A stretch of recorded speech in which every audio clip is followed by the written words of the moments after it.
Episode 6 में हमें beast mountain का सीन दिखाया जाता है, जहां पर एक लेजर्ड रात के समय अपने खाने का इंतजाम कर रही थी और तभी किलिन ने उस पर छलांग लगाते हुए सीधे उसकी कोर को निगल लिया।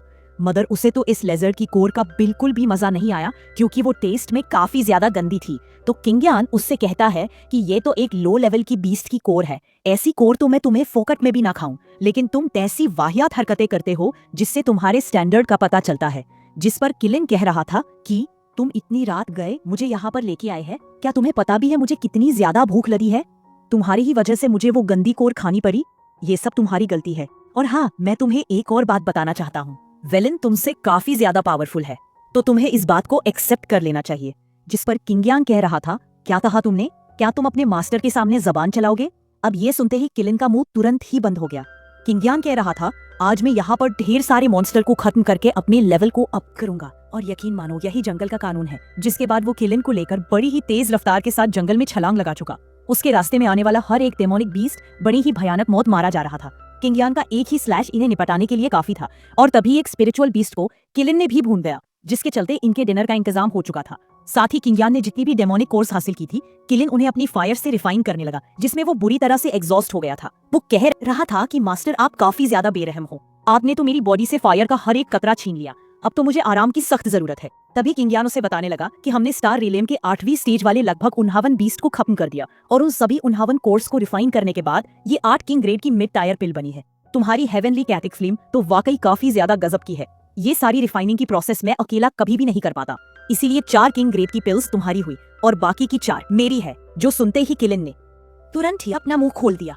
उसे उसके हिस्से की पिल देकर किंग्यान भी अपनी पिल्स को एब्जॉर्ब कर लेता है, जिसके चलते किंग्यान अपनी बॉडी में एक नई एनर्जी को बूस्ट होते हुए महसूस कर पा रहा था। जिसके बाद वो किलिन से कह रहा था कि डिनर करने का वक्त हो चुका है। जिस पर किलिन कह रहा था कि इस परिंदे का एक लेग पीस मेरा है और दूसरा तुम्हारा, तुम मेरा लेग पीस नहीं खा सकते। किंग्यान ने तुरंत ही एक लेग पीस काटकर किलिन को ऑफर किया, जिसे देखकर तो वो काफी ज्यादा एक्साइटेड हो चुका था। मगर उतने में एक बंदा अपनी ट्राइडेंट की मदद से किलिन के हाथ से वो लेग पीस छीन लेता है। वो बंदा किंग्यान से कह रहा था कि लड़के, तुम तो काफी ज्यादा हिम्मत वाले हो, जो कि तुमने टियानियन डायनेस्टी के सबसे खतरनाक इलाके बीस्ट माउंटेन में आकर खाना पकाया। क्या तुम्हें पता नहीं ये इलाका ब्रस्ट स्ट्रॉन्ग के कंट्रोल में है? खैर, अब तुम यहाँ आ ही गए हो तो तुम्हें मेरा सर्वेंट बनना पड़ेगा। दरअसल ये बंदा ब्लस्ट स्ट्रॉन्ग होल्ड का सेकंड कमांडर है, और किंग्यान ने तुरंत इसे पहचान लिया। वो कह रहा था कि 3 सालों पहले तुमने ही मेरी पीठ पर वार करके मुझे बुरी तरह से घायल किया था, मगर सच बताऊं तो तुमने मुझ पर अटैक करके मुझ पर एहसान किया, क्योंकि तुम्हारी ही वजह से मैं एक क्लाउड एम्परर बन पाया। हालांकि उस बंदे को किंग्यान की बातें झूठ लग रही थी। वो कहता है, अच्छा तो तुम एक एम्परर हो, फिर तो मैंने तुम्हारे सामने अपना सिर झुकाना चाहिए, सही बोल रहा हूँ ना मैं? और उतने में ही किंग्यान उसके पांव पर अटैक करते हुए सीधे उसे घुटनों पर लाके रख देता है। जिसके बाद किंग्यान उसे बताने लगा कि यह स्टार रेलिम के 9वें स्टेज का स्पिरिचुअल बर्थ था। तुम्हारे जैसे कचरे ने अगर इस खाने को खाया तो इस खाने का अपमान हो जाएगा। जिसके बाद वो उस लेग पीस को छीनकर सीधे उसे किलिन की तरफ थ्रो कर देता है। किलिन ने भी बड़ी ही तेजी के साथ एक ही सेकंड में उस पूरे लेग पीस को साफ करके सीधे उसकी हड्डियां नीचे पटक दी। वो कह रहा था, वाह भाई, इसे खाकर तो मजा ही आ गया। इधर उस सेकंड कमांडर ने गुस्से में आकर इन दोनों को खत्म करने का हुक्म दिया। हालांकि किंग्यान तुरंत ही साइड में हट गया, क्योंकि किलिन हड्डियों के टुकड़े के साथ उन पर अटैक करने के लिए तैयार था। उसके हल्के से अटैक से ही वो सभी बंदे ऑन द स्पॉट मारे गए थे, जो देखकर ही सेकंड कमांडर काफी ज्यादा पैनिक हो गया और रोते हुए कहने लगा कि भाई नहीं, सॉरी इमोर्टल एम्परर, प्लीज मुझे माफ कर दो। मेरे से बहुत बड़ी गलती हो गई कि मैंने आपकी पावर्स को नजरअंदाज किया। प्लीज मुझ पर रहम दिखाएं, और बदले में मैं आपको एंशिएंट ट्रेजर मैप देने के लिए तैयार हूँ। अब किंग्यान को भी ये मैप थोड़ा सा दिलचस्प लगा, इसलिए वो तुरंत ही उसे ओपन करके चेक करता है।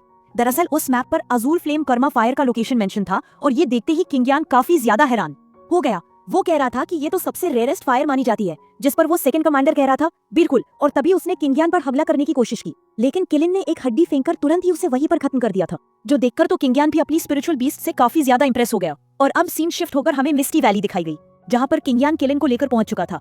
वो कहता है कि इस नक्शे के मुताबिक अजूर फ्लेम कर्मा फायर इसी इलाके में होनी चाहिए। मैंने तो कभी उम्मीद भी नहीं की थी कि ये मिस्टीरियस फायर मुझे तियान डायनेस्टी में मिलेगी। अगर ये अजूर कर्मा फ्लेम हमारे हाथ लग जाए तो मजा ही आ जाएगा।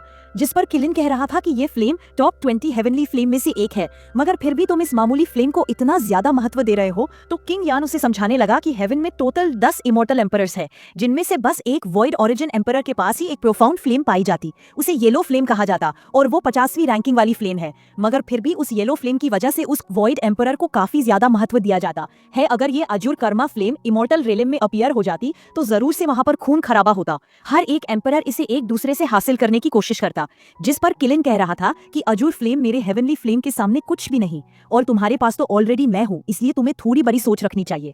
जिस पर किंग यान कह रहा था कि जब हम दोनों ने स्पेशल एरे से इमोर्टल वर्ल्ड में एंटर किया तभी हमारी कल्टीवेशन लॉस्ट हो गई। हम दोनों के पास काफी लो लेवल की पावर बची है, इसलिए हम किसी भी मौके को हाथ से गंवाना नहीं चाहिए। एक बार बस मैं इस हजूर कर्मा फ्लेम को हासिल कर लूं, फिर तो मेरी एम्परर की पावर काफी तेजी के साथ एक्सेलरेट हो जाएगी। मैं दोबारा से इमोर्टल एम्परर पिक पर पहुंच सकता हूं। हालांकि उसकी यह बातें किलिन को काफी ज्यादा बोर कर रही थी, मगर किंग यान उस पर ध्यान नहीं देता। वो किलिन को बता रहा था कि मुझे कुछ भी करके कल्टीवेशन की पिक पर पहुंचना ही होगा, तभी जाकर मैं इस दुनिया को बदल सकता हूँ। तो किलिन कह रहा था कि अगर तुम अपनी पावर्स को बढ़ा रहे हो तो फिर मेरे भी बारे में सोचना होगा। तो किंग यान उसे समझाता है कि तुम मेरे इंपीरियल सर्वेंट हो, तुम्हें मैं नजरअंदाज करूं यह तो हो ही नहीं सकता। जितना ग्रो करूंगा तुम भी मेरे साथ उतनी ही तरक्की करोगे। जो सुनते ही किलिन ने खुश होकर एक पिलर पर जंप लगा दी, मगर उसने देखा कि उस पिलर पर तो एक प्रोटेक्टिव बैरियर है, साथ ही साथ उससे टकराने की वजह से तो किलिन की पूंछ में भी आग लग गई थी। इसलिए वो डर के मारे तुरंत ही अपने मालिक के पास वापस आ गया। वहीं पर किंग यान कह रहा था कि अरे वाह, ये तो गेम अब काफी ज्यादा इंटरेस्टिंग हो गया। यहाँ पर किसी ने क्लीन फॉर्मेशन सेटअप किया है। यहीं पे ये एपिसोड खत्म होता है।